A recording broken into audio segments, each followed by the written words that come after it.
interesting experience for me because I did not intend to run for political office at this age. I was about to drop an album when I decided to run for mayor. But I do believe I was called for such a time as this. And sometimes you have to be willing to put aside your plan to submit to God's plan. And hopefully it's all the time, right? Right. So I'm going to be much more brief than I probably thought I would be tonight. If you're not in the room and you're watching this at a later date online, we have about 4,000. I ain't gonna lie. We got about 15 people here total, counting me. And we sent out the invites. We put everything out there, invited the news. I don't see any news media here right now, but they did receive an invite. Let the record know. But I think anyone who's supposed to be here tonight is here because they care about what we're doing. This is not about a political campaign. Right. This is not about getting a camera to watch us and see, oh, look at us, we're doing something. This is about actually bringing solutions to the city. Yes. With us being the ones who solve the problems. Instead of always looking for someone else to come and save us, we are going to let God use us to be the ones who fix our own problems. And if we as a community will work together with our minds, instead of fighting against one another, we'll actually be able to accomplish some amazing things. So I'm going to be really quickly introducing my platform, and we're going to kind of stagger it. We're going to introduce a couple of different people who are the speakers, and let them introduce themselves and what they do. I'll say a little bit more. Then we're going to sit down together and have a panel discussion, and we're going to have some conversation, and we're going to open ourselves up for questions from the audience, which it's really cool because it's more of an intimate experience. Right. So we can have some real fun conversation, and it can flow real smoothly. So very simply, my platform is based on 3 points: accessibility, accountability, and affordability. Right now, we don't have access to safe streets, safe neighborhoods. A lot of the resources that are necessary to succeed in Jackson, we don't have access to them either because we don't know how to get to it or because it's not where we can reach it. It's been kept in a way that we can't get to it. A lot of people, they don't even, you can't even access a whole side of the city with JTran because JTran does not go to that side of the city. So there are a lot of different things with that. And then when you come on to, let's talk about physical disabilities. We actually got in trouble during the paving of Mega Rivers because they didn't make sure the sidewalks were ADA compliant. And someone with a wheelchair couldn't even get up on the brand new roads. So there's one top priority. If I had none of them, it is making our government and the product and what is supposed to be the fruit of an efficient government accessible to every Jacksonian. My vision is to make Jackson a city where every dream has a home. When I came here right before turning 18 years old, I didn't know anybody. I had no clue what was going to happen. I was just trying to do my music and minister to people for Christ. And Jackson is where my dreams came true. Cole was there when we did the stuff with the label, and I said, I ain't going to do that. And the funny thing is, he said, I figured you'd say that. He already knew what my answer was going to be. But I've gotten to walk through life with a lot of amazing people. A lot of folks look at me, they see my skin color and my age, and they assume that I'm from a particular side of town doing a particular set of things. I'm not who you expect. And I'm not who they expected to be in this race. That's one of the reasons why I think a lot of folks have felt a little threatened because they weren't able to plan for this. They didn't expect somebody who actually cared about the people to show up on the scene and start spitting facts, right?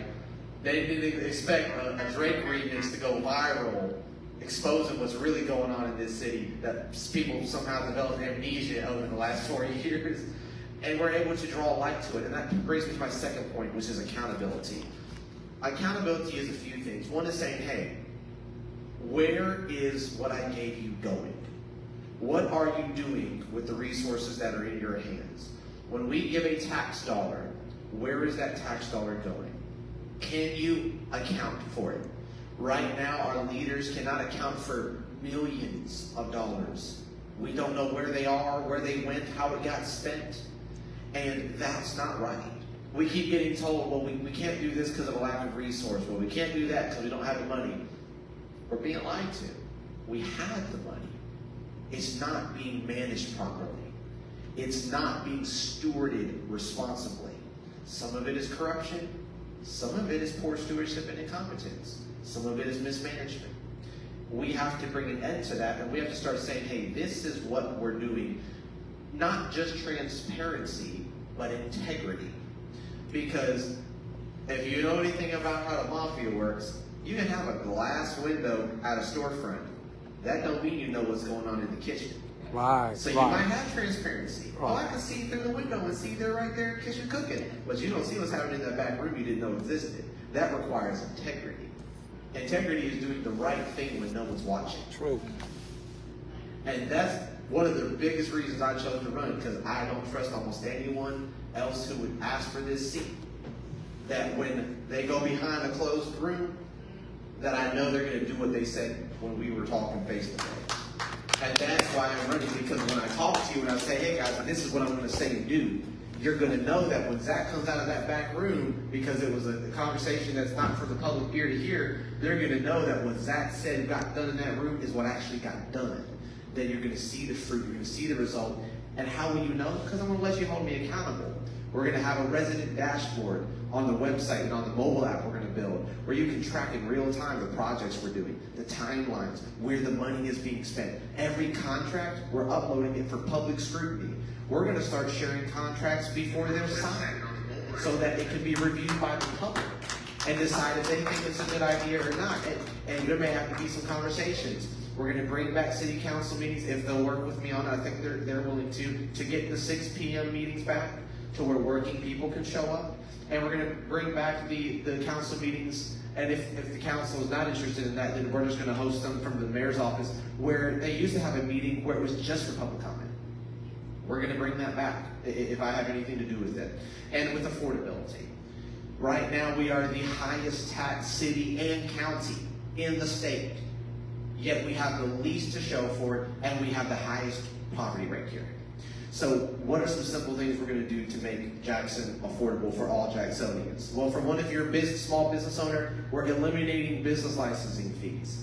Why would we charge you to bring us tax revenue? That does not make sense. I'm a small business owner. Why do I have to pay to bring in tax money? Doesn't make sense. We're going to launch business incentive zones with priorities on areas in South and West Jackson, where we are going to say, hey, if you will develop and commit long-term to be here at least 5 years with your business and hire 60% of your staff from Jackson and 25% or 20 or 25, I have to look at my exact number, of your management from here in Jackson, we will give you at least 1 year free of property tax. We will give you additional breaks. And something a lot of people also don't know is if we can get our fire department to the next level and get our fire rating from a 3 to a 2, insurance becomes significantly cheaper by millions of dollars for businesses that would come here. And suddenly, we can court these larger businesses because they're going to get a multi-million-dollar tax break, not off taxes, but off insurance, because we have a strong, well-funded, well-running, well-managed fire department and system. So these are little small things that are making a difference. Then making it to where you don't have to pay a bribe to get a permit pulled and get something done if you're an electrician. Getting rid of this Jackson master license fee crap that makes electricians who have a state license unable to do business in Jackson if they don't purchase and go through the stuff, the special class to have a Jackson license, which was nothing more than some stuff they did as a petty response to the state. We're going to eliminate these little things that make life harder for working Jacksonians. And family centers. We're going to revitalize these community centers. We're going to turn them into family centers that are going to be 24/7 spaces where parents, youth, and community can come and have resources, where they can get classes, where they can get connected with assets, where there can be safe, professional child care, and where they can get access. Like, did you guys know there's already a state voucher program for child care? Well, a lot of people don't know that. We're going to make sure they know how they can access that, how they can qualify, how they can get those resources. And very simply put, we're going to tell the truth, guys. We're just going to tell the truth. If something's wrong, we're going to say, hey, we messed up. We messed up. It's not the state's fault. It's not the county's fault. It's not somebody on my team's fault. I wasn't aware of it. Hey, buck stops here. Buck stops here if I'm elected. So, why did I host this event tonight? What's up, Mr. Wade? Mr. Wade in the building. Why did I host this tonight? Why did we do this? Why is it in celebration and recognition of autism awareness? Because everybody here in Jackson knows we have trouble with our youth, right? We know that the youth are being neglected. The youth don't have the help they need. And especially if you are a youth with special needs, there's almost nothing for you. There's just really not here in Jackson. Our biggest thing we deal with is what is there for those who need the most help? And the answer is usually nothing. So I wanted to host this event because I wanted us to have a conversation with people who can help us find the answers and have dialogue and discussion about how we can actually fix some of these issues, how we can actually move the next generation forward in Jackson. Not just say, hey, yeah, we need to do something about the youth, vote for me, and nothing happens. But whether I'm elected or not, what can we do now to make a difference? So, did we agree, Miss Jessica, you'll go first? Okay, so the first person I want to welcome to the stage, you can come on up, is Miss Jessica Hawley. She is here from Vicksburg, Mississippi, and I'm going to let her tell you all about her, and I'm going to get a slide up for her. Hello, hello, hello. My name is Jessica Hawley, and I am the founder of Empower University. And Empower University is a mentoring, it's a mentoring program for at-risk students, and it also provides educational advocacy. I am also the co-founder of the Student Education and Employment Development Center. And that is something that I am so excited about because we are going to take students who have been expelled from the traditional school setting, public schools, wherever. We're going to take students who are at least two grade levels behind, and we're also going to take those students who cannot function in the traditional classroom setting. We're going to bring them into a small space. We are going to give them an opportunity to earn a high school diploma as well as those job skills. So when the students leave us, they will have a high school diploma as well as a job. So I know I'm supposed to be brief, but you messed up by giving me this mic. So I'm often reminded of Whitney Houston's song, The Greatest Love of All. And if you know that song, she says, I believe the children are our future. Teach them well and let them lead the way. Show them all the beauty they possess inside. Give them the strength of pride to make it easy. So here's the thing. The children are definitely our future. But where are we going now? If you look at the youth now, where are we going? Who is teaching our children? Where do they learn how to be that role model? Where are they learning about being the absolute greatest person that they can be? Who's teaching them to have hope and dreams and to know that they can be anything that they put their minds to? I don't hear an answer. That's because, one, they are teaching themselves. Two, they are learning who they are from the streets.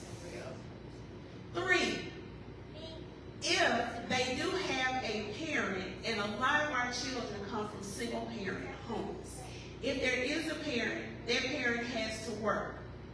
So who's there? There may be a grandparent there. But you all know as well as I do, a grandparent struggles in trying to raise a teenager. They're just not the same teenagers that they were back in the 80s or the 90s. So how can we give our children all those things that they need to be the people that we need them to be? if no one is giving them the tools that they have to be the people that we want them to be. And that's, we want them to contribute back to their community. We want them to be great things. We want them to be leaders. You know, back in the day, they used to say, well, he should know better. Well, how would he know better if nobody taught him better? Yeah. So I said all that to say, we definitely have, and I said we definitely have a problem with our youth. We have to get back to the point of, as parents, we've got to take accountability in our children. We can't create children and then expect the government to raise them. We can't say, oh, well, this is too hard, so I just want to give them away. That's not the way it works. So as parents, we've got to empower ourselves with knowledge, because children are very hard to raise, right? So we have to do what we have to do to stick in there, because they're our responsibility. Also, youth court, that's a whole other thing. When we have children who actually have to go through the youth court system, there's no plan. You oftentimes have children who are repeat offenders, because guess what? They serve their time, and then you throw them back out to the community. So how effective is that? There's got to be a plan in place. You have to have people in place to love on the children, to teach them the things that they don't know, to motivate and encourage them. You have to have a plan. And if you have people in place to support children when they go through the youth court system, they won't come back, because they will have learned, one, that's not where I want to be. Two, I deserve better than that.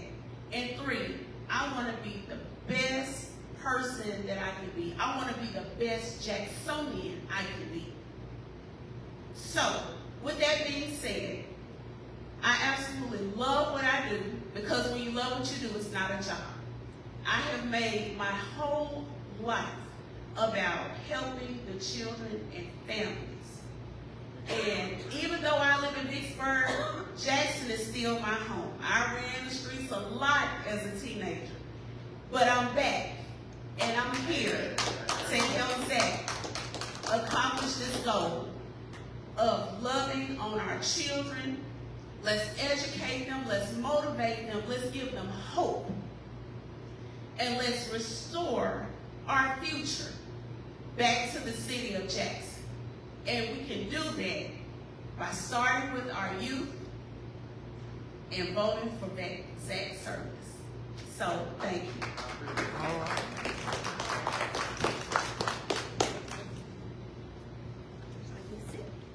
Yeah, let's do that. Let's do that. We'll have each person sit as they speak. We're kind of freestyling it here, you know. I'm no stranger to freestyling. Okay, so let's see. Who wants to come next? Marcus, I hear it in your head. You said me. All right, Marcus Coleman. Welcome Marcus Coleman to the stage. I've known him for, what is this, since 2017? Yeah, it's been a long time. But this gentleman here, I mean, he seen me back when I was going hard, trying to get the label contract. Then said, no, I don't want the label contract. Then after he put in all the work and stuff.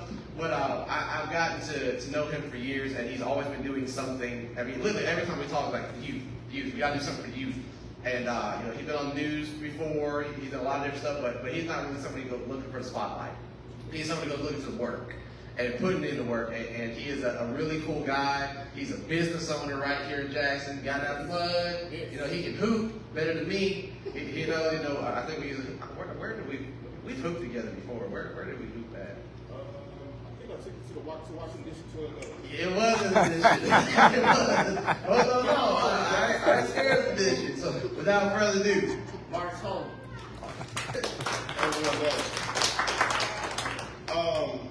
One of the biggest reasons why I jumped on board with Zach was because of his campaign slogan. Every Jackson, every dream has a home, and it kind of touched me, it really touched me, like literally, like at heart, because I remember when I was first getting into technology, everyone told me Mississippi, Jackson is not a place for technology. It can't be done here. So many people. My little brother even moved to Atlanta. He's a software engineer for General Motors in Atlanta. And I was like, no, brother, I think I'm gonna stay right here in Jackson. Because one thing I understood, like Zach said, in and out the mud. I'm all about innovation. I'm all about creating a lane that's not there and staying in that lane and being in that lane. And so when I created LinkTech years ago, back in 2012, 2013, no one saw my vision. No one understood what technology was here in the city of Jackson. Most people here in the city of Jackson we live in today, we live right now, we live in reality. Technology does not live right now. Technology lives 10 years down the road. And so one of the biggest testimonies and greatest testimonies of my life that I have is winning Mississippi Technology Competition back in 2017. And I won it with a PowerPoint presentation. I had no proof of concept. I had nothing but a PowerPoint presentation. I went up against C-Spy. I went up against AT&T. That's just how innovative, the human brain can be once you put your mind to it. And so today, my products is inside of North Park Mall. My technology is on every table, food court table, every bathroom inside of North Park Mall. My instant QR code. My instant QR code is here, which I'm gonna even if you don't get elected, brother, we're gonna use this QR code to be able to spread technology around the city of Jackson. It puts everything we're doing into reality. Where people will be able to see exactly what we're doing. If they're at the grocery store across the street over there, scan the QR code, they can see what we're doing here today, right now, in the moment. And that technology came from Jackson, Mississippi. There it goes. All right, it didn't come from Atlanta, Georgia. They tried it, we traveled there. I went to Dallas, we beat them there in Dallas. And that technology is still right here downtown Jackson, Mississippi. And it's not illegal. And so, I'm not a big talker. I'm one of the ones that, what you need me to do, how can I help? How can I help the youth? And one of the biggest ways that I see that we can help the youth and we need to help the youth is by leading by example. All right, I don't feel like there's enough guys out there my age, my color, that are leading by example. All right, one thing I tell my son, I have a 17-year-old son, go to Taylor High School. He's getting ready to graduate. My son come in all the time. Dad, you gonna get the new Jordans, get the new Jordans. No, son, they're not giving me new Jordans. But I go to Nike Outlet, I get shoes off the back wall, $40, $50, and we're gonna do what we gotta do. We're gonna leave it like that. And so I try to show my son, try to show my children that, hey, it's not all about what you see in the streets. Be innovative, create your own lane, do what you feel is best in your heart. And that's one of the biggest reasons why I decided to follow Zach down his journey. Like I said, I've been on his team for a long time. Look, there's a lot of things that I don't want to tell everybody. Man, me and Zach been through. I've heard him say he had to watch his mouth a couple times. Look, I have to take 2 deep breaths when Zach on the phone. And so, because, it's just who I am as a person. And I was just telling, on the way over, like, man, I want to Zach know I don't have a filter. And so it's very hard for me to sit up here on this stage and try to keep everything PG and clean because I'm just that person. However it comes out, it's got to come out. And so he's been an inspiration in my life. Yeah. He's changed my life in so many ways. When I didn't feel like, I think I put a comment on Facebook the other day. Phone run instant. Man, look, I think we need to take the comment down. And me and him sat on the phone for like maybe 30 minutes. I was like, I just had to vent, I had to let it out. Yeah. And he listened. And that's what the city of Jackson needs, someone that really listens. And so, DJ, I'm here for you, man. I'm working with the youth, whatever the youth need, I'm here. The league football team, school clothes, youth programs, projects. My company is here, whatever you need from us, we got you back 100%. What I'm talking about. Act like you ain't a talker, man. That was great. That was great.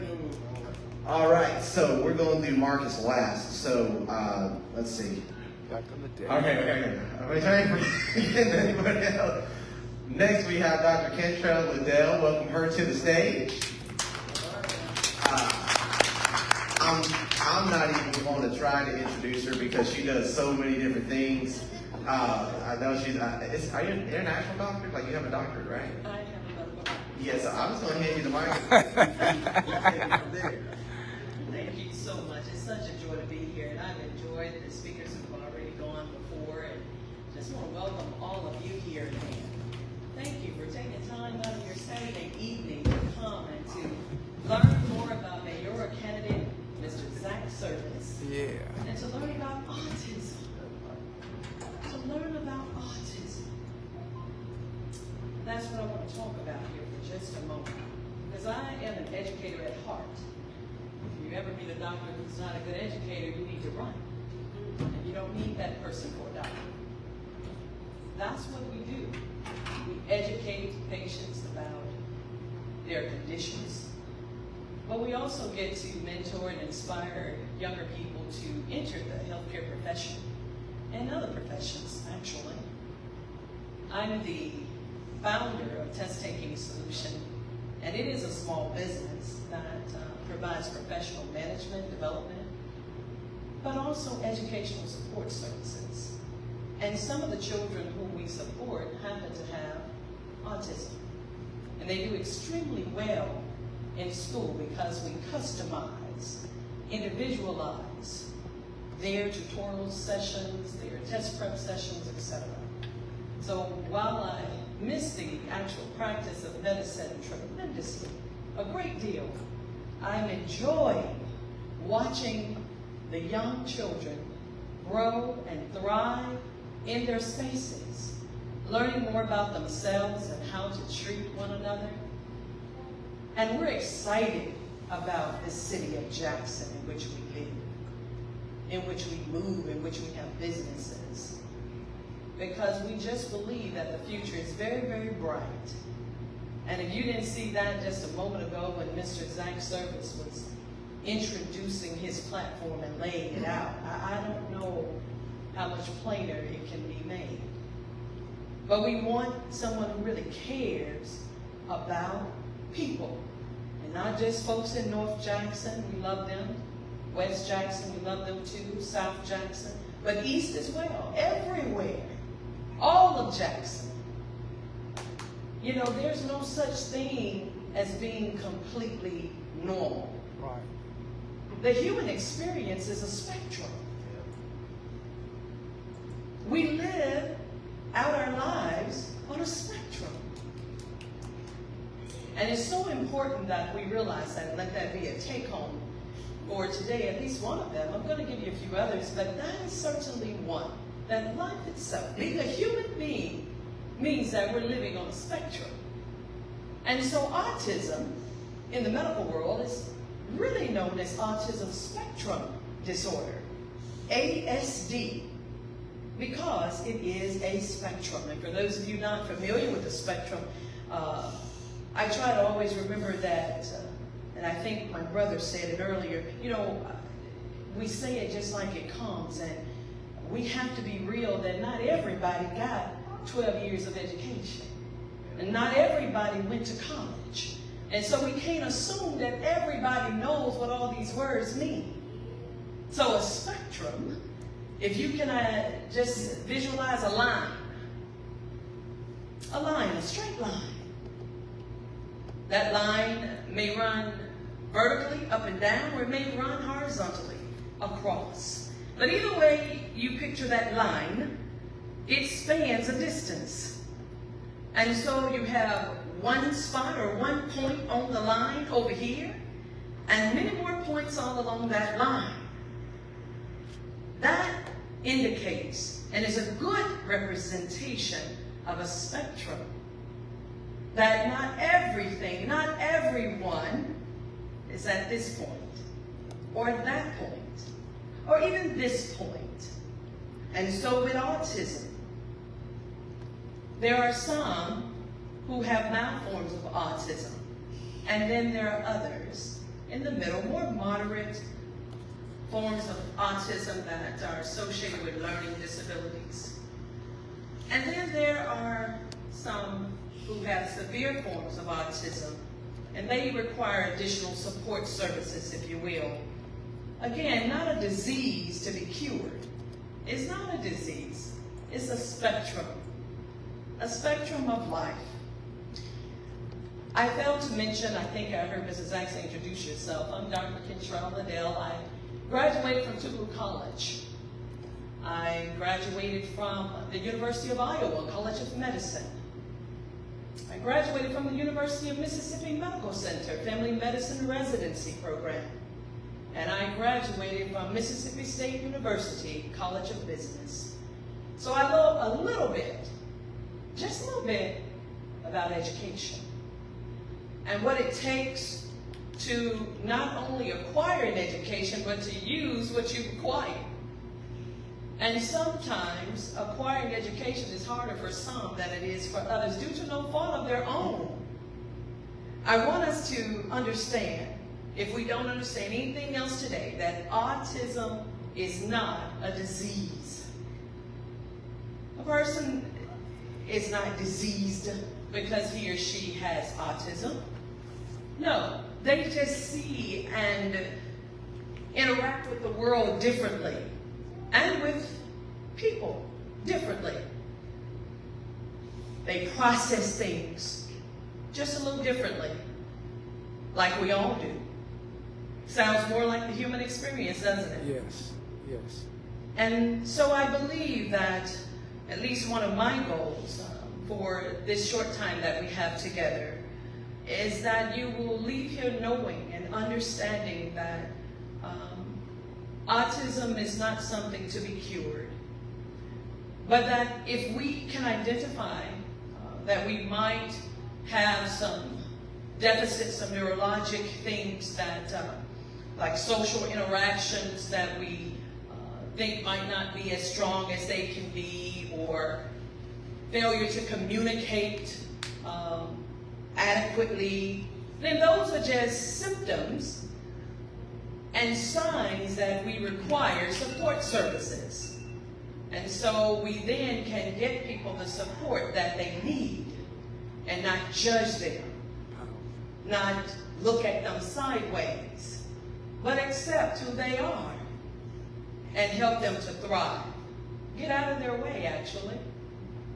Not everybody needs to have therapy, if you will. The CDC tells us that autism is actually pretty common. 1 in 44 children have autism. And we know it to be true. At Test Taking Solution, we have children with autism. And they have made friends with the other kids. They sometimes have autistic behaviors that are associated with certain types of repetitive behaviors. Sometimes people might rock back and forth or do a number of repetitive things. I can speak about it not only because of the trainings that I've had, but my uncle also had autism. He just passed away last year, but just a lifelong time with him helped me to see autism up close and personal. And it helps you to respect when people just see things just a little bit differently than you do. Doesn't mean that there's anything wrong with them. So I want to leave you with about 10 points that I hope you share with others. We talked about one and have driven it home, I think, that autism is not a disease. So there is no cure for it. Children don't just grow out of autism. Sometimes you'll find that people may say, oh, leave him alone, he'll grow out of it, or she'll grow out of it. No, it's not something to grow out of. People on the spectrum have a great deal of empathy. Sometimes people don't think that folks with autism want to connect. And in fact, they can be sometimes overwhelmed by sensitivities. Loud noises, bright lights, crowded places, But there are some people without autism who can also be overwhelmed by those things, right? It's a spectrum. And we must understand that they are people with great empathy. As a matter of fact, I won't ever forget how a mom came to pick up her son who has autism. And she was amazed that before he left, he wanted to run over and give me a hug. She said, "Oh my God, Dr. Liddell, he's hugging you." I said, and it's not strange at all. He knows what he likes. He has empathy. He knows when people are treating him with respect and treating him well. Autism is not a disease, Mom. I don't know who told you that. But let's stop treating him like he has a disease. He's a kid who wants to think and move about this world in a slightly different way, and we just have to support that. Not all people have these savant skills. Not every autistic person is a genius. I know you've seen the movie Rain Man. I did too. But in fact, only 10% of people with autism have skills at that level or are considered highly skilled at something. The rest are just average people trying to get by and wanting to be heard and recognized. They're no more violent than folks without autism. Someone put that myth out, and I want to bust it up today. People with autism are not violent. As a matter of fact, and it just came to me just now, we could stand to have a lot more autistic people right here in Jackson who are not violent. We got enough crime.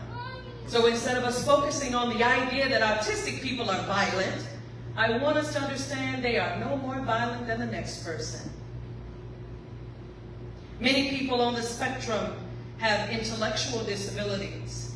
And again, what an opportunity. That if we find that the youth are having trouble in school or at home, that's where we come in. Been there, done that. We see them struggling, we give them the supports they need. And that is what I'm being told a SERVIS administration will do. No holds barred. The children will thrive in our city. And I'm so excited, I'm looking forward to it. Finally, I want you to know that not all people with autism spectrum are the same. That the human experience, the autistic experience, is a spectrum of experiences. And I look forward to dialoguing with you later, answering some questions that you might have, because I think we're going to do a panel discussion here at the end. Mr. Service, I yield back to you, sir.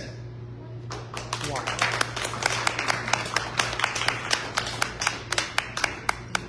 Thank you, that's awesome. All right, one last introduction to make, then we're going to get into this conversation.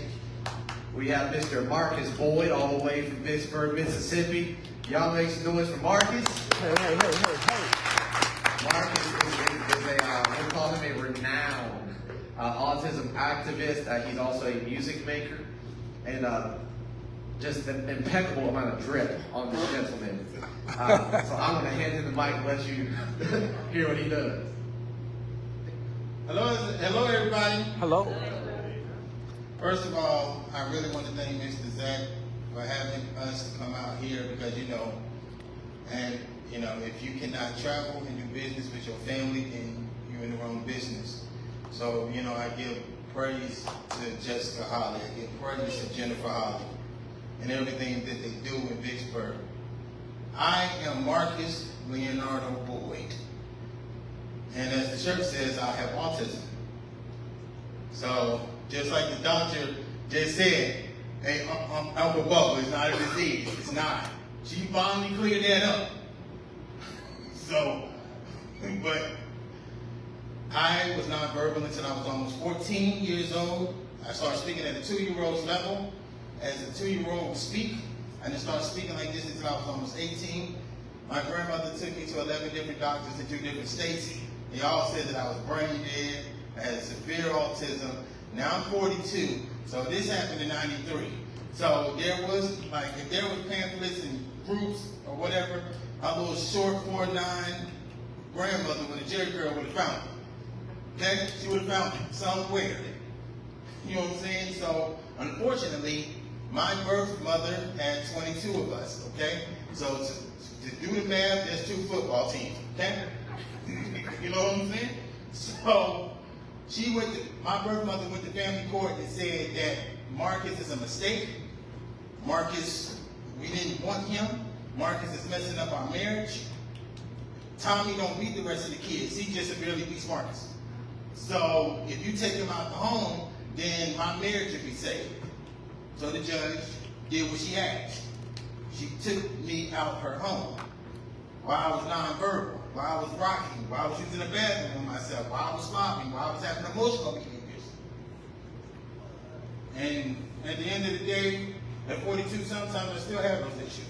But just like the doctor said, that, you know, autism, every individual is different. And that's why I'm here today, because today is so historic. Because what Mr.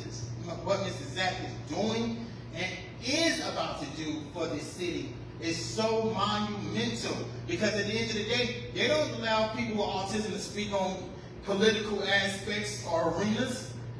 If we're going to speak, then they'll give us 5 minutes or 6 minutes. We'll talk about a law or something of that nature, and then they'll give the microphone to somebody else. So this is not only about a guy running for mayor. This is about a guy that's ready to really change this city. And see, I smell change up in the air. See, this is why I got to stop talking, because it's not even preaching. But you know what I'm saying? I smell change up in the air. And the only way you're going to smell it if you're willing to accept it.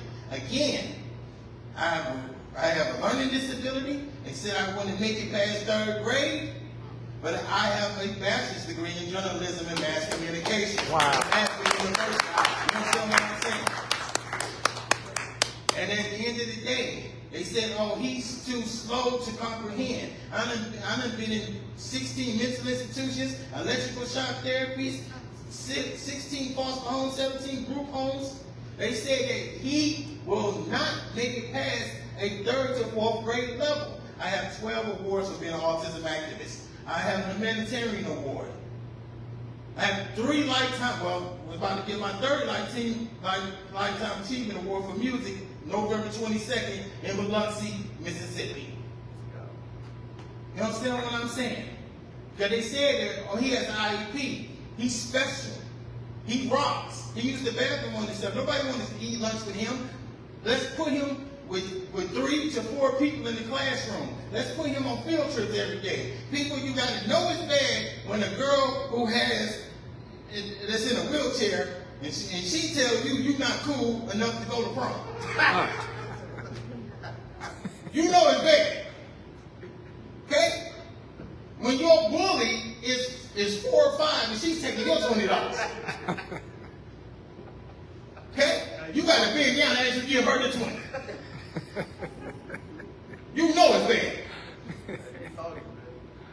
And I'm not talking about Rashad. He's not here today. Don't worry about it. You know what I'm saying? Don't you worry. But no, seriously. We have to rally behind Mr. Zach. We have to. Because he's the only pure fish in the water. You know, this man got to go through corruption, bribes, and everything else in order to swim. So we got to make sure that we are rallying around somebody that's actually going to do something for the city. We ask for change. That's like men asking for a good woman, but when you get one, you don't know what to do with her. So the thing is, we've been asking for change for so long. God has heard our prayers. Now, are we just going to sit back and not do nothing? Because it's that? No, we need to do something because it's that. You understand what I'm saying? Autism is very important. Again, just like the doctor said, I know, Uncle, you probably watching, you heard what she said, not a disease. But at the end of the day, autism is very important. Special needs, Down syndrome, whatever the situation is, it is very important for our youth to understand what they can do. This is why I wanted to be here today, because we have to celebrate April is Autism Acceptance Month, but autism is 365, 7 days a week, all day, every day. I talk to government officials about laws, rights, and fighting for better situations for autistic families nationally and globally. I've been doing that for almost 8 years. I am just like that, but I'm not running from there. I've been doing this by myself before I had a team. Before there was USA Today's and Washington Post and 11 magazine covers, 3 of them international.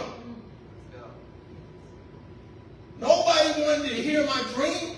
My dream did not have a home. That's why I'm here today, because I know that with that, my dream can finally have a home. And yes, I got special needs, but that don't mean that I can't touch greatness. It's for people like Miss Holly for what she does in Vicksburg with those at-risk youth. Somebody needs to throw a table at them. Somebody needs to chase them around the car. Somebody needs to force them to be better. Because they ain't going to force themselves. It's amazing. It's amazing every day. I get to wake up and I praise God because I get to see the hard work that my queen put in for these kids, the toys, and everything else she buys for these kids. And this is her money. Everything that she spent extra hours playing with 10-year-olds. And I'm getting jealous because she don't be playing with me, but still. It's the truth. We have to honor people like that, like the doctor, like Mr. Coleman. And I'm trying to figure out what you're doing with your fish, but there's another conversation. Like Mr. Coleman.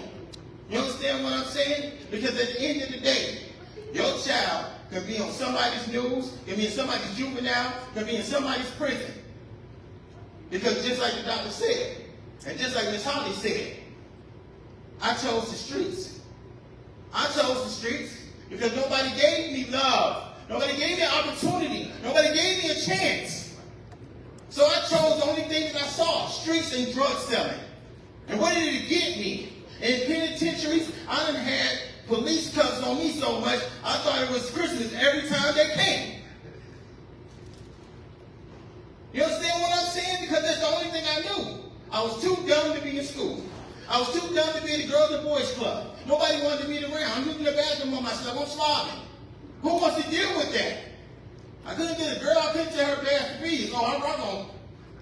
You understand what I'm saying?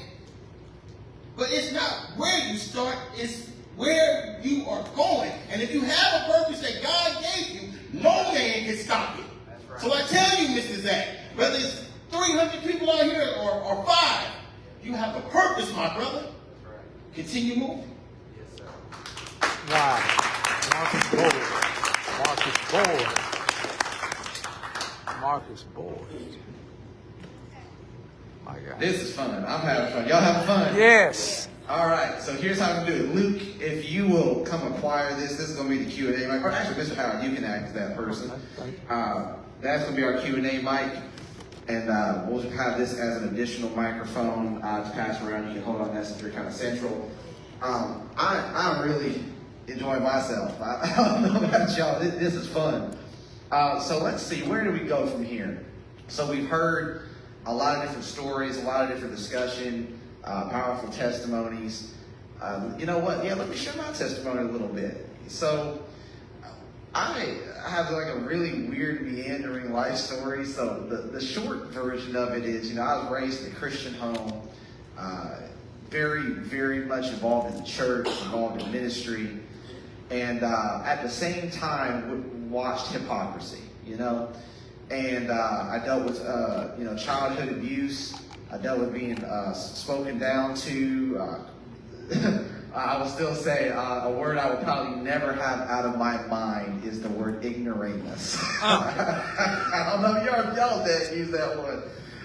And I say this about my dad, though. I say he may not have always raised me right, but he trained me right. Because even where he made a lot of mistakes, he trained me how to be the man that I am today, even if he didn't always model it.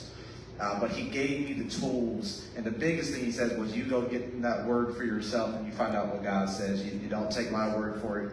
You build your own relationship with God. So even when my father and my family, when those things didn't line up with the Bible, I was able to not get mad at God because I had read the word for myself, and I knew that was people being human, and that was not God that was at fault for what was going on in my life. So when how I even got to Mississippi was I was kicked out of the house and I was sent to live with my grandparents right before I turned 18. It was February 14th, Valentine's Day, 2016. I decided to go stay with my best friend at the time, my boy Isaiah Marshall. Isaiah, if you're out there, shout out to you, man. And I slept under his dining room table. And woke up the next morning, my grandma had drove out from Mississippi and picked me up. We rode back here. And I had no clue what was about to happen. You know, I was working on music. I had all these dreams, everything I was going to do in Texas. And no idea what I was going to do now that I came to Mississippi. And God began to connect me with people. You know, what's the first thing I know to do? Well, get a job and get in ministry, get involved in the church. So the first church I ever served in was off of Clinton Boulevard, True Worship. And so I served there very briefly because I then also through them got connected with Team Go Urban Ministries. And we would do things like Canopy Children's Solutions. We go to the Raymond Detention Center. We go off of Washington Edition, Vernon Edition, Sub 1, Sub 2, Terry Road, South Jackson, all over. And we would go do street ministry. And we would, when a young man who was 15 years old got shot in the Westwick Apartments, we went there and actually found him on his porch in the hospital gown still. And we had to lead that young man to Christ. And he got shot again 3 years later, died. And I believe he's with the Lord. Because we were able to go out there and reach him. So, fast forward to tonight, because I know time is getting late. Why do I do what I do? Why would I even take up, a charge like this, a challenge like this? Because I believe that the Bible is true and it says God uses foolish things to confound and confuse the ones who think they are wise. And God likes to use the least of these, the ones that people looked down on or looked over entirely. And he likes to use them as vessels to show his glory. And you don't have to be preachy to be a living testimony. A lot of folks say, Zach, we know you can preach, but we love the fact that we don't ever feel like we're being preached to when we talk with you. And it's because this is real life for me. I'm not religious. I have a real relationship with a real God who has done real miracles in my life. If I told you every time that a bill was due and the night of God made something happen, I will share this one testimony that we're going to get in this conversation. I remember my bill being due for my phone, and it was with my family was on it and stuff, so it was around $200-something. And I'm talking with my manager at the time. I was with a management company for my music. And I said, hey, man, how you doing? Blah, blah, blah. We're talking work.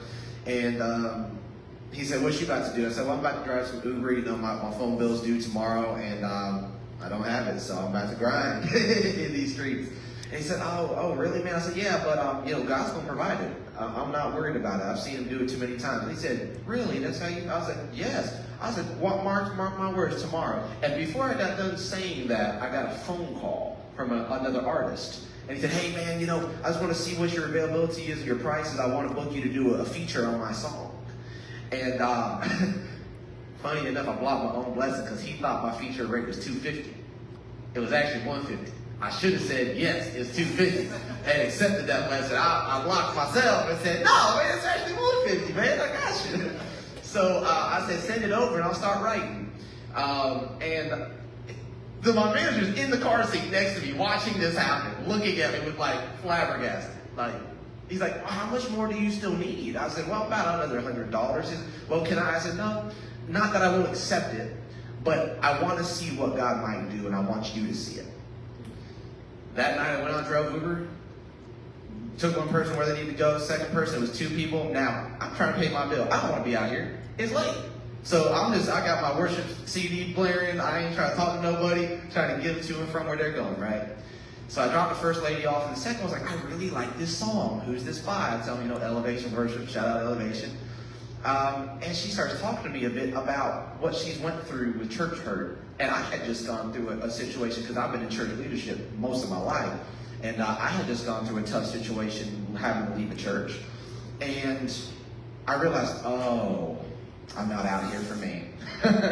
I guess I'll talk. And I shared my story with her, and she said, you know, I'm going to go to church tomorrow, and I haven't done anything with the church in years. She said, thank you so much. And she put some money, I thought it was, a few bucks, on my center console. And I looked down, I grabbed it, thank you, appreciate that. Because usually I'm the type of person, I'll just stick it in my pocket, I'm not going to be weird to count it out in front of you. But I stopped to look at it as I grabbed it, and it was 5 $20 bills. It was $100, exactly what I needed. I said, are you sure? Are you sure? She said, you have no idea how much what you said to me meant tonight. That is more, I wish I could give you more. And I went home, I just had to shout. I just said, thank you, Jesus. And why do I say this? Because I can tell you story after story.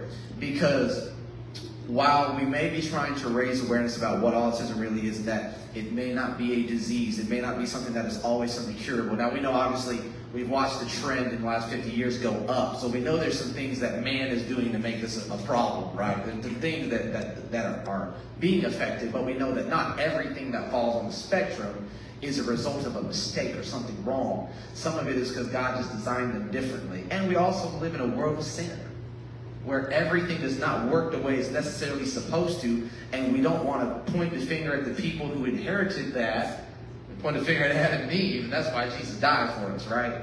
So I want to tell you, even if you're dealing with a challenge like Marcus was, Marcus is a walking, living testimony that just because you are dealing with a challenge right now, God's not done with you.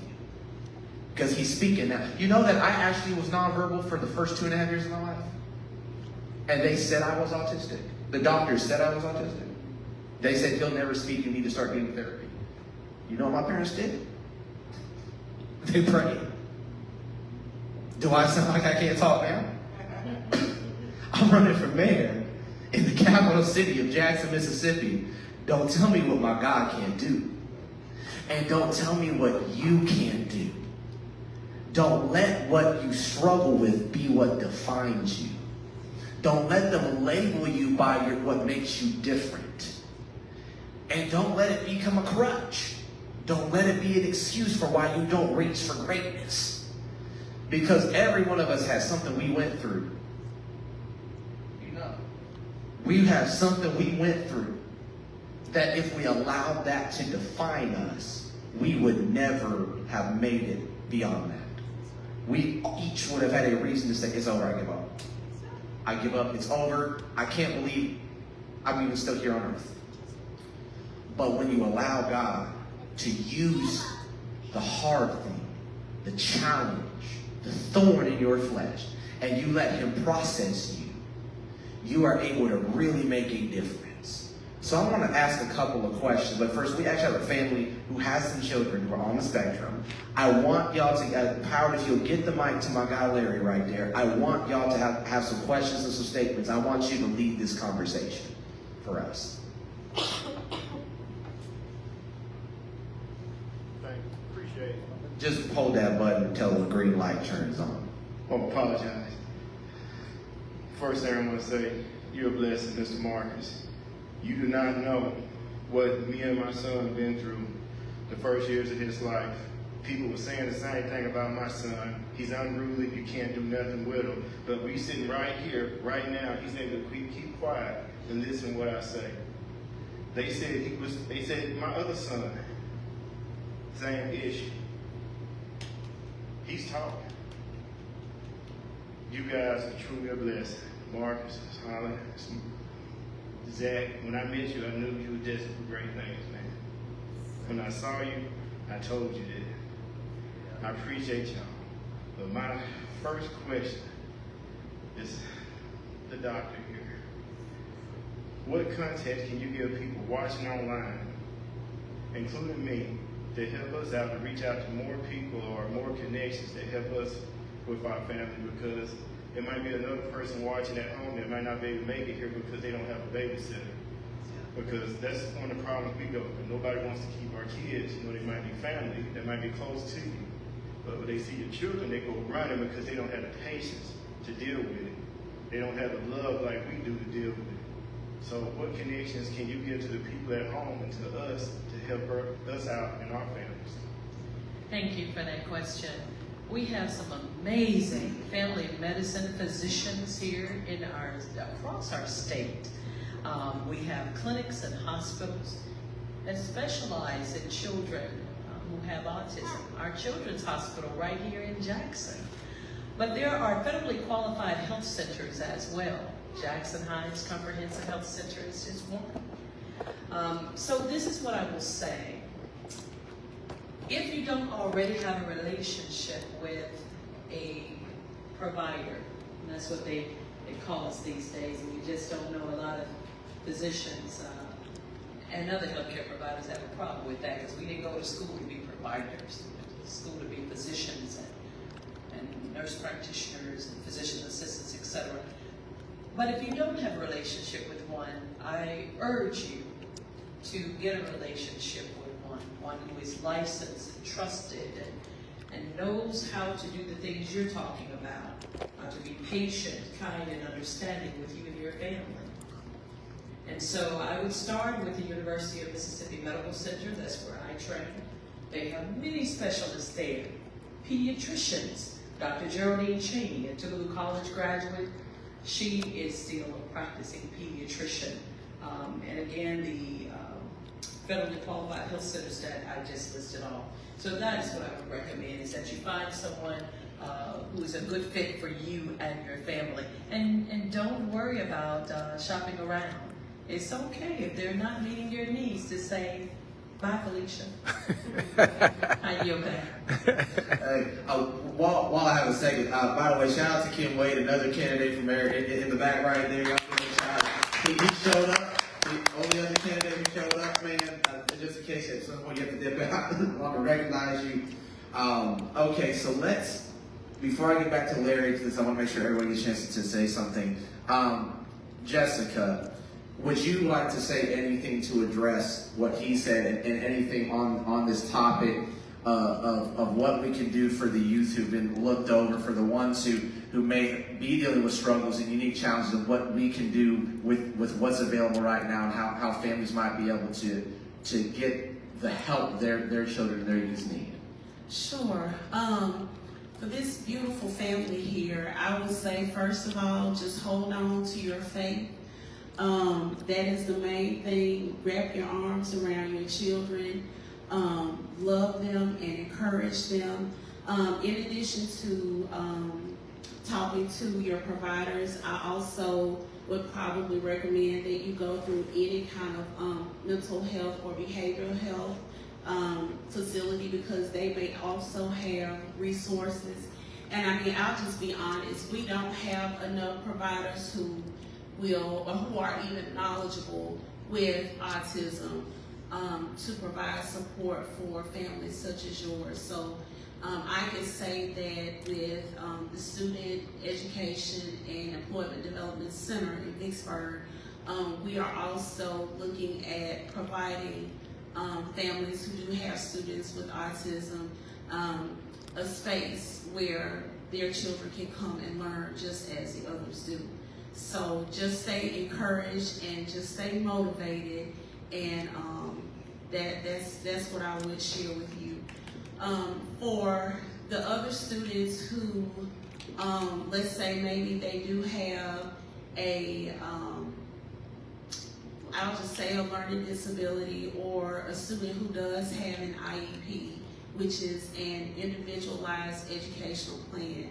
If you have students who are in the public school district and you are not sure about why your student is being suspended all the time, or why your student does not make the grades that he could make, I would encourage you, for one, you definitely can reach out to me, but also I would encourage you to educate yourselves about the policies and procedures in your school district. You have to find someone who can speak to you in a language that is not the legalese. You need someone who can break down all of the terminology and help you understand what is going on. You have to empower yourself to make those difficult decisions for your children. So often, because parents don't ask questions, they allow other people to make decisions for their children, and that's not the way that it should be. Because unfortunately, we don't have, everyone who's around children don't have their best interests at heart. So I would say that you need to find someone who you trust, and someone that can actually go through the rules, the policies and procedures, and help you understand those things, especially if your child has been diagnosed with a disability and they have an IEP. You need to know what that IEP says. You need to understand those accommodations and the rights that your child or children deserve. So that's the main thing. Parents just need to be empowered, take back their control, know what's going on in the schools, communicate and show up. And I know things are so different, you know, post-COVID, because now you can't do the drop-ins, you can't, but yes, you can. You still have the right. If your child goes to that school, you do have the right to know what's going on. You do have the right to know why your children are not performing or succeeding the way that you want them to. So empower yourself. Find someone that you can trust, and someone who can help you understand what those things are, and then go and speak on behalf of your children, because we are our children's best advocates. That's really good. All right, Mr. Larry, next question or statement, it's on you. Mr. Zach, would you remind the audience where we are and what we're having tonight? Yes, so we're at Dueling Hall right now for my campaign launch event and celebration of Autism Awareness Month. And we're still right here, 622 Dueling Avenue. You can still pop in before it's over, but we're discussing not only my platform and plan for the city, but how we can impact our youth and those with special needs and serve them right now, and have them be part of the solution in Jackson, instead of having them sit on the sidelines, and actually utilize their unique differences and get them not just the help they need, but let them be part of the help for our city. Thank you, sir. Mr. Larry, back to you. My next question again is going to be for Mr. Marcus Boyd.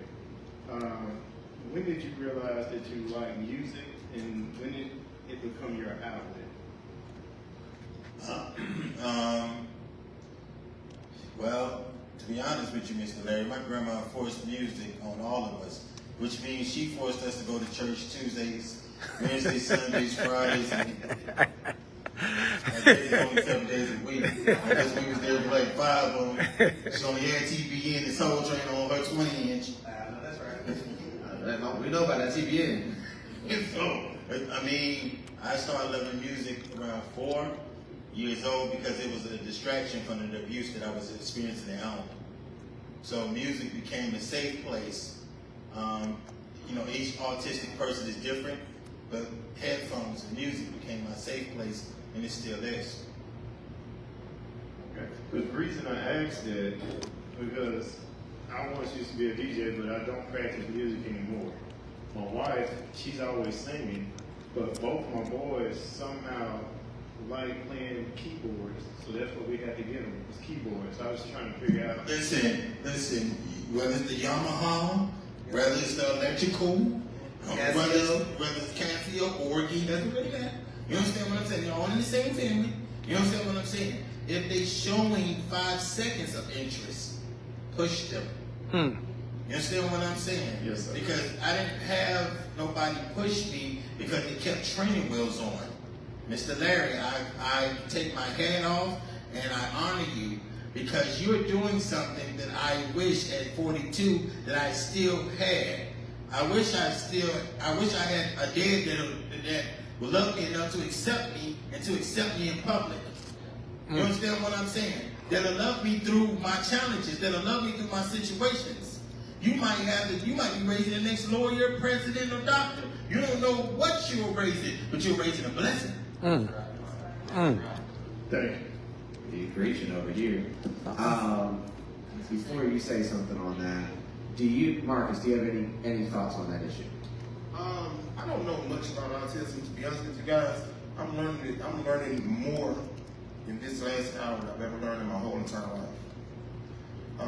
I've been working around children my whole life, and one thing I do know that kids understand is who beat them and who love them. Okay?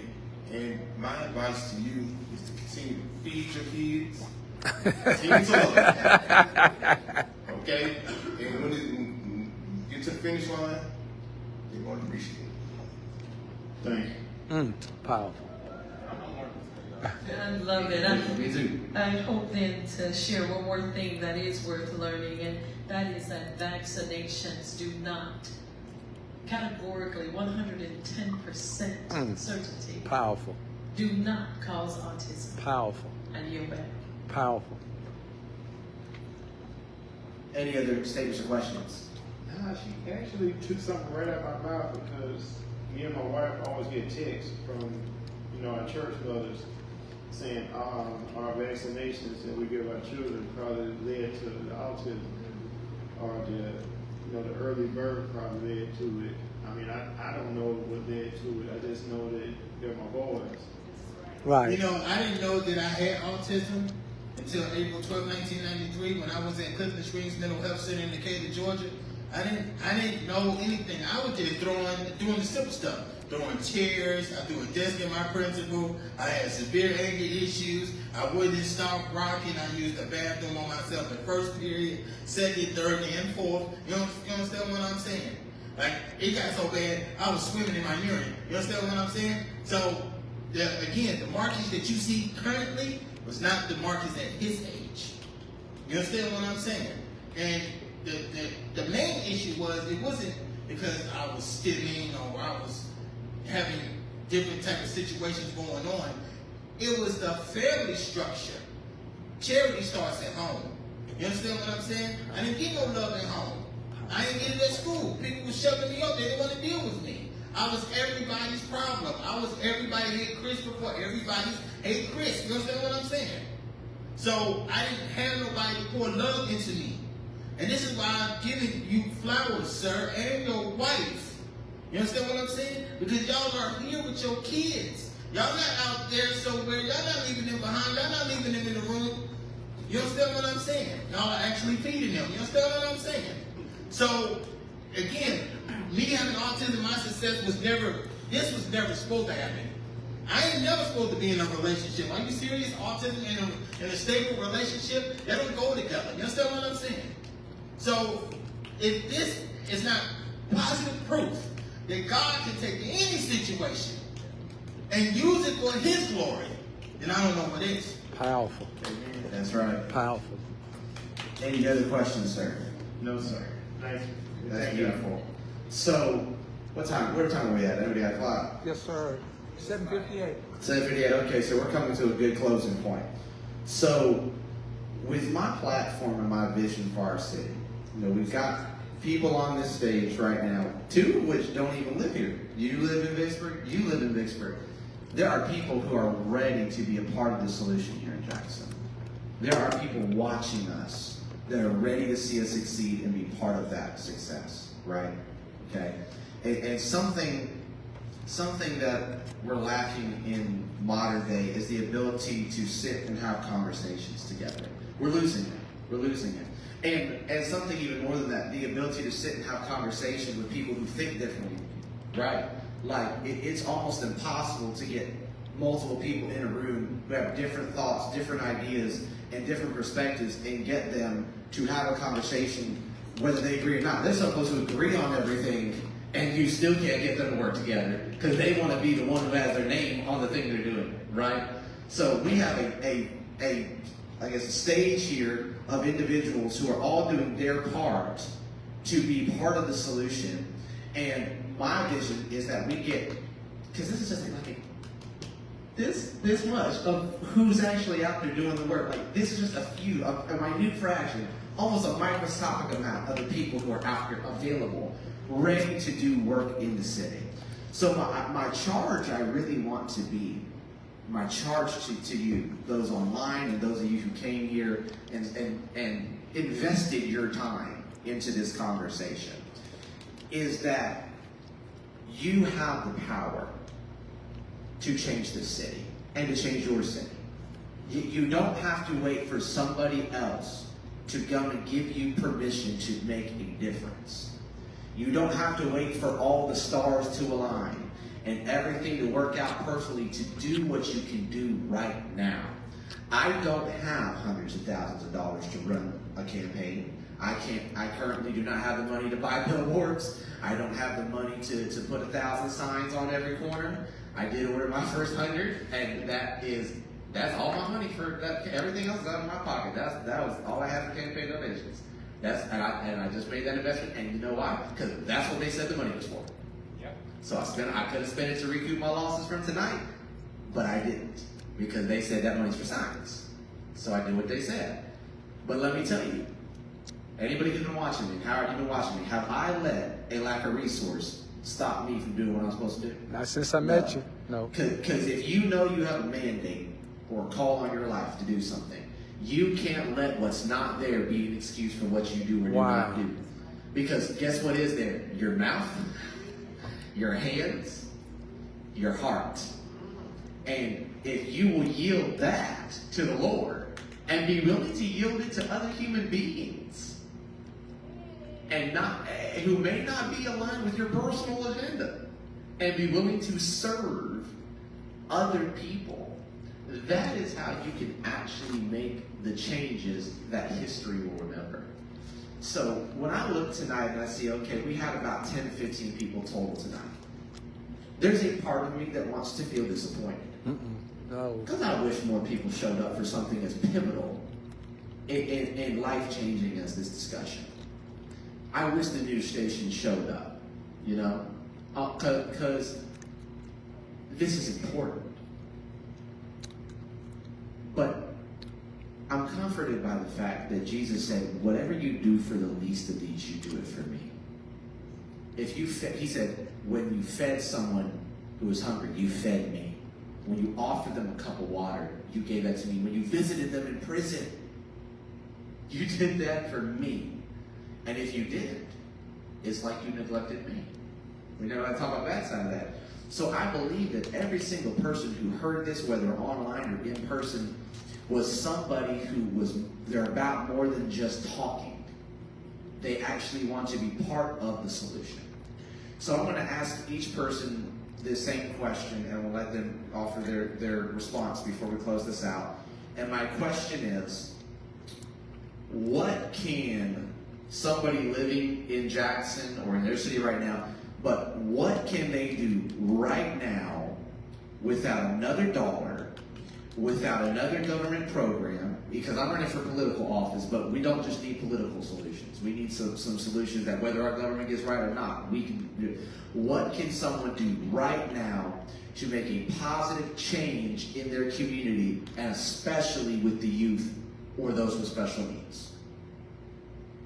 I think the greatest thing that you can do right now is to open your eyes and look around you. If you look around you, you're going to see someone who is in despair.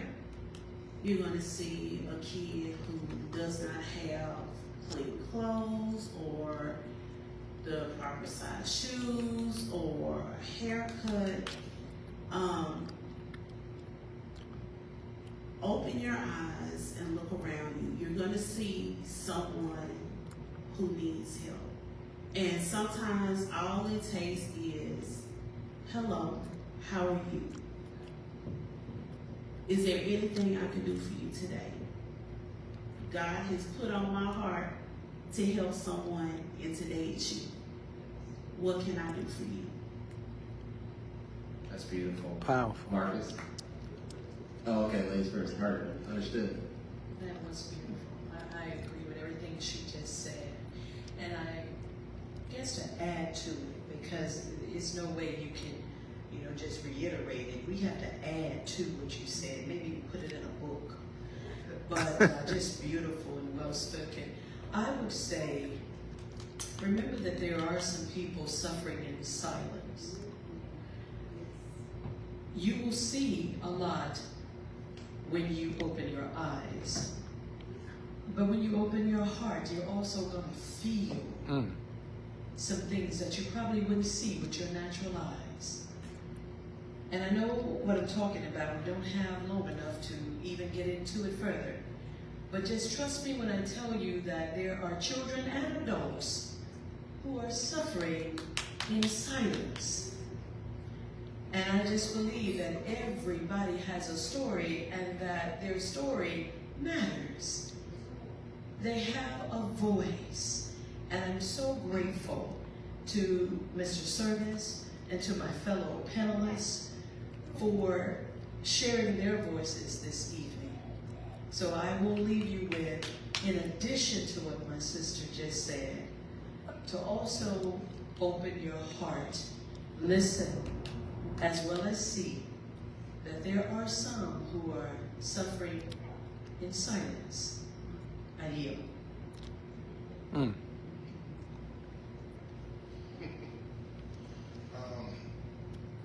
Is it all? Okay. One of the biggest things that, being in technology, one of the things that I know, and one of the things that I do understand, social media is controlling the world. Okay, from kids with autism, children without autism, they are on applications, they are paying attention to them, they are paying attention to social media. Brother Marcus just said something earlier, he was trying to figure out what I was doing with fish on my Facebook page. And that's one of the things that I think that we have gotten away from, is what our grandparents taught us, how to fish. And what I was doing, brother, was showing people how to clean a fish. A white birch, scraping it, showing them how to clean it. These kids on social media looking at everything else but the right thing. And so, hey, if I can get one child to see me cleaning the fish from the beginning to the end, now they can go out there and fish. They know how to come home, go out there and bring the fish home and provide for their family as well. And so that was what I don't know about the year right now. You might be better than me yet, but I was trying. So that's one thing that I feel like, that we're missing in the community is leadership. And we have to get back to the structure that made us who we are today. And unfortunately, what I do for a living is part of the problem. But I am trying to create solutions to that problem. For the first time in a long time, I saw an ice cream truck. Exactly. Coming up the street. And I was like, immediately trying to figure out ways of, how to get kids back outside to be waiting on an ice cream truck again. And so those are things that, I feel like, brought me back to reality. It touched me in so many ways. And so dealing with kids, that's something that we have to make sure that we are able to, like she said, we see them in need. I even pitch a project to you, government assistance. They give vouchers.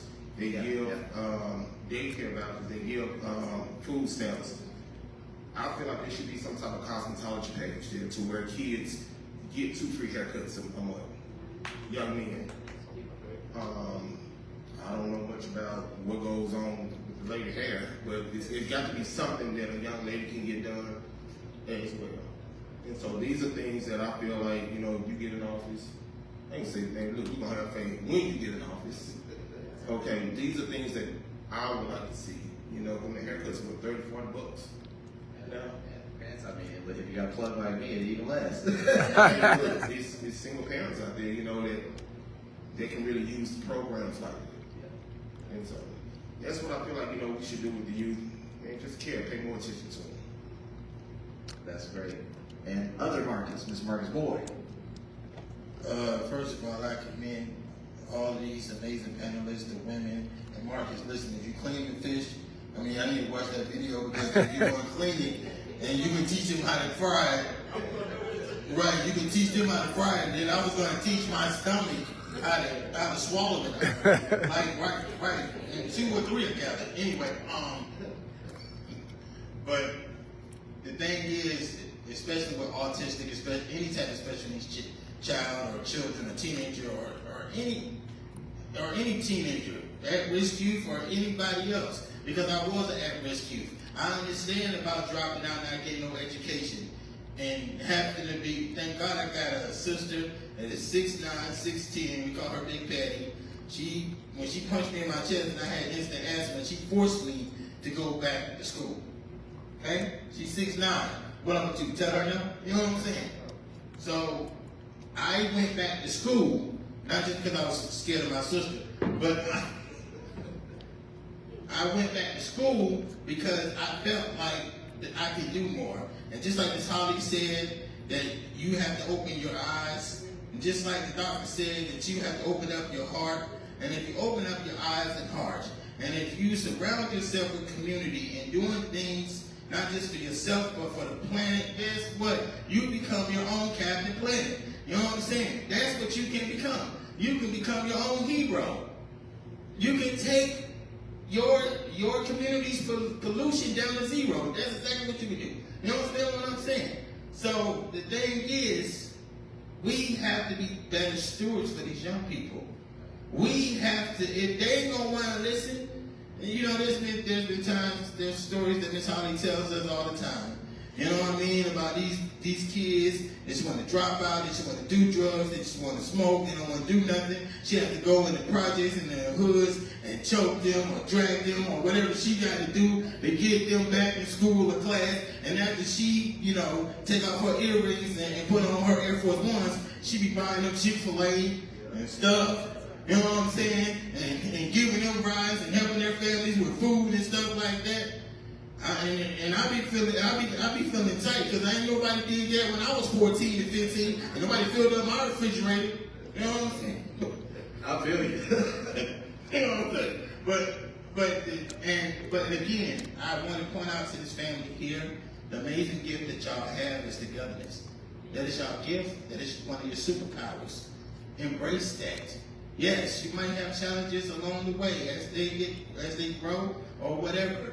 Yes, this is not Wizard of Oz, and we are not getting it on down the road. You understand what I'm saying? There's going to be potholes that you can't drive past, and there's going to be storms that you got to go through. You understand what I'm saying? But after the storm, guess what? It happens. A rainbow happens. The sun got to come out because a storm can't last forever. Amen. We just have to be determined and willing to do the purpose of God. And I didn't know my purpose was going to be an autism activist. I just thought I was going to be the hard word and mentally and just thrown away just like everybody else. And one of the greatest things that I will ever love and cherish is somebody else said, okay, Marcus, I'm going to open up my arms to you. Okay, Marcus, I'm going to love you. You understand what I'm saying?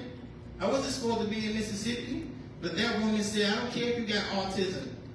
I'm going to love you through and with your autism. And that is the greatest gift that Jennifer Rose Holly has ever gave me. And I adore her for it.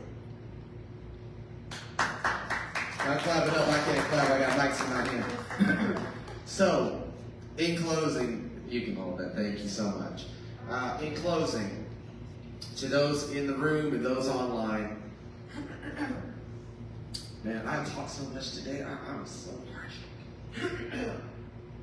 But to those in the room and those online, and those who will see this later, before Facebook deletes all our videos, 30 days. Thank you for being a part of this. Thank you for showing up, and thank you guys for showing up because 2 or 4 people here are Jacksonians. The other 2, they drove here. And raise your hand if I paid you to come. Okay, they did not get $1 to come out tonight. So they came out because they care about you. And I came out because I care about you. And whether I win this election or not, though I anticipate I will.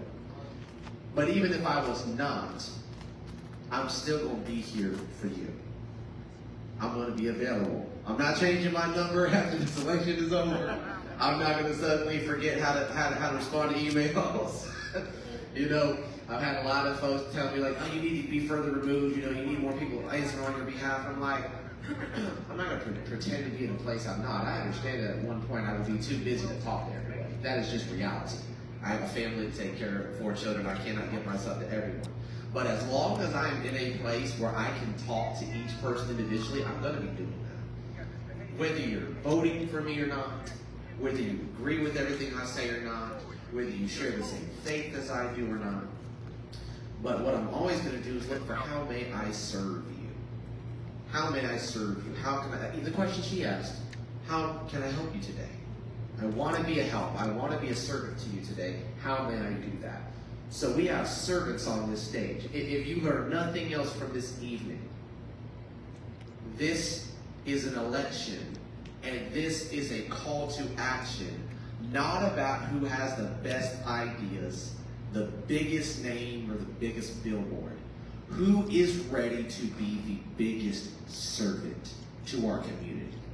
Are you willing to get on your hands and knees and do the hard work? The work when the cameras are not going to come out? Are you willing to say, there's no cameras, pack up, we're going back? So we could have done that tonight. Let's just go to dinner. Let's just do it. But if even one person is touched by what you do, you've made an impact. So my challenge to you, the world will try to tell you your voice doesn't matter. And in politics, they will try to convince you your vote doesn't matter. And they do all these little psychological tricks and all these little things to get you to believe it's true. But I want to leave you guys with this tonight. Do you know that only 30% of registered voters voted in the primary? That means there's about 50 to 60,000 votes that didn't even get cast. So for the people who say, Zach, you don't have a chance, man, there's 70% that is available for the taking right now. So what I need from you, if you believe I'm the right choice for Jackson, is I need you to text every person you know, send them my information, share my website, serviceformayor.com, SERVIS, serviceformayor.com. Show them how they can donate, show them how they can volunteer, share the interviews, share the platform, tell somebody about it. And you tell somebody you know who votes. Tell them, hey, make sure you vote on June 3rd. I'm not in the primary, and those folks were freaking out. They didn't see him on the ballot. They thought, I'm not a Democrat and I'm not a Republican. I am an independent thinker. And I base my platform on what is best for Jacksonians and what I believe is putting God and people first. That's my platform. That's my agenda. And I want to encourage every one of you tonight, here, and those of you online that will watch this. Be the change you want to see. Don't point the finger at everybody else if you're not going to stand up and be part of the solution, because everybody wants to be a boss. Everyone wants to be a director and say, you go here, you do this, and we'll do this with that. But a leader goes and shows. A leader doesn't say, y'all go up there and do it, I'm here. A leader says, hey guys, I'm going to go do this. If you'll come with me, I'll show you how. Don't vote for a boss. And don't try to be a boss, because that gets glorified. They're like, I'm a boss. No, because Jesus was not a boss. And the greatest people in the history were not bosses. They were leaders. They were servants. And that is my challenge to you today. Don't look to be a boss. Be a leader and be a servant. Let's have a round of applause for our guests today. Zach, before you finish, can each panelist share with how the community can contact them? Yes, so Please. Let's find out how you can reach each person here, starting with Ms. Jessica Holly. How can we reach you and get in contact with you and your work? All right, we have a couple of numbers. My phone Which is number another- is Yeah, if someone can 601 type it in the comments. 738-3500, and that number will get you directly to me. Say it again. 601-738-3500. You can also check out my webpage at seedcenterms.org. That's seed like a flower seed. That is like a flower Seedcenter.org. seedcenterms.org. Beautiful. And that's Jessica Holly. Here, we have such a gentleman on them. Messing up my flow, man, with all the gentlemanness. And so you're able to reach me, Dr. Cantrell Liddell, by our telephone number at the center is 601-714-TEST. And that's 8378, the last 4 digits. You can also visit our website at ttsfoundation.org. Beautiful, thank you. Ms. Marcus Colbert. Yes, you guys can reach me at Cole Mark on Facebook. Please follow me. Spell that for us. Cole, C-O-L-E, Mark, M-A-R-Q. Cole first, Mark second. Phone number 601-968-7835. Most people, they seafood will be opening back up soon. That's how most people get in touch with me to show up at the shop. And so, and whatever concerns you have, anything you guys want to talk about, you know, always come up and see me at the shop. All right. Mr. Marcus Boyd, how can we get in contact with you, follow you? You can follow me on Facebook, Marcus Leonardo Boyd, Marcus Boyd, or you can go to www.autismactivistmb.com, or you can just call me at 601-994-3454, and Bookie Bear said call before 8 p.m. Bookie Bear said, that's what she said. Is that B as in Bravo, B as in Bravo, or D as in Delta, your website? Autism Activist MB and D. Okay, see, I didn't know this was an Army test. I failed the ass fail. We know this was Army. So on the website, your website is www.autismactivistmb.com. MB.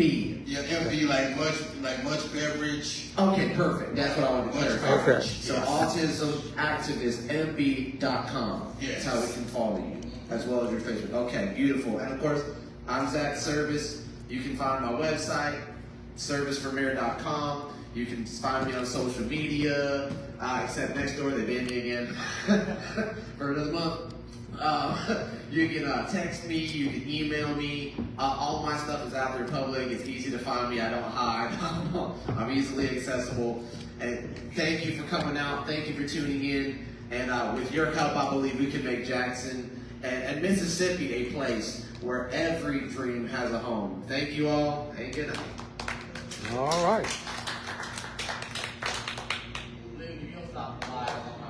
Yeah. 939.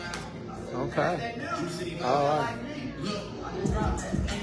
Hey, thank you so much for tuning in, for connecting with Community Strong 4 Jackson MS. Please play this over and over again. Got a wealth of information. Also, autism is not a disease. Be sure to connect with us tomorrow morning at 10:30 a.m. We got Mr. Judge Yemi King's going to come in and share with you the mindset of coming to court, what to expect, how to approach it, and just what court really means in his courtroom, in the courtroom. You guys have a great evening. Know that you are a superhero wherever your feet are planted. Fly away. Superheroes assemble. Peace.